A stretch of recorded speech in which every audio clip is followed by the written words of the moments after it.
Hi there. So we're going to have a look today at forming roots from forming equations from their roots. So let's have a look at a pair of sums. And it is kind of easy to kind of judge these things. So I'm going to show you what I mean. I'm going to multiply out these two factors.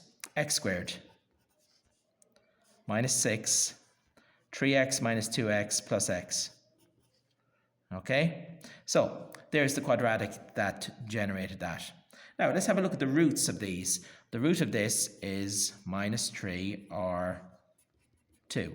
So there's the roots. So there's actually a very quick way to go from there to there without having to do this bit in the middle.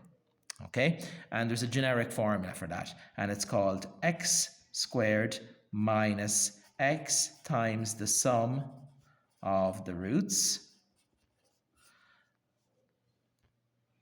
plus the product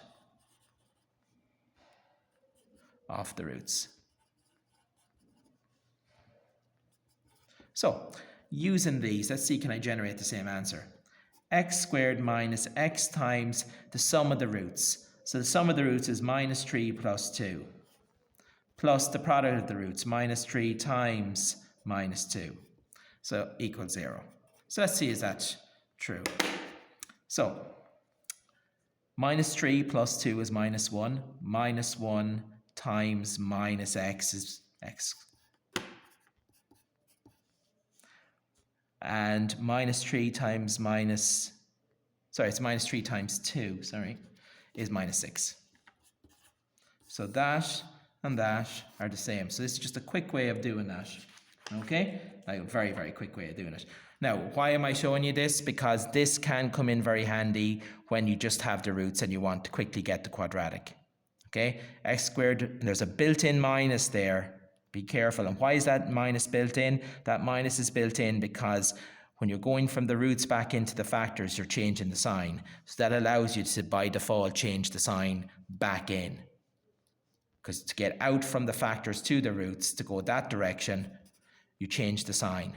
So to go back, you must unchange the sign. And the easiest way you can only change a sign by multiply everything by minus 1. If you multiply everything by a plus, nothing changes. But you multiply anything by a minus 1, it changes.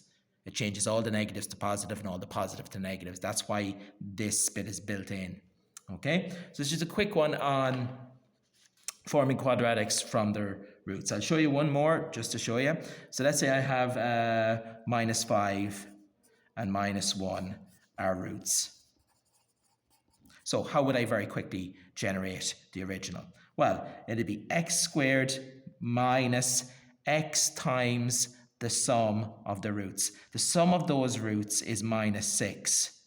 So because there's a minus there already, so when I add them, I get minus 6. That becomes plus 6x.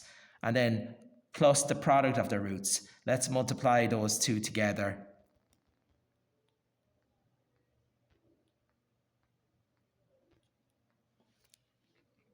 Multiply those two together and you get plus 5. Okay, and there you have it. Just went blank for a second. So there you have it very quickly. Okay, sum of the roots, minus 6, change the sign because it's a built-in minus.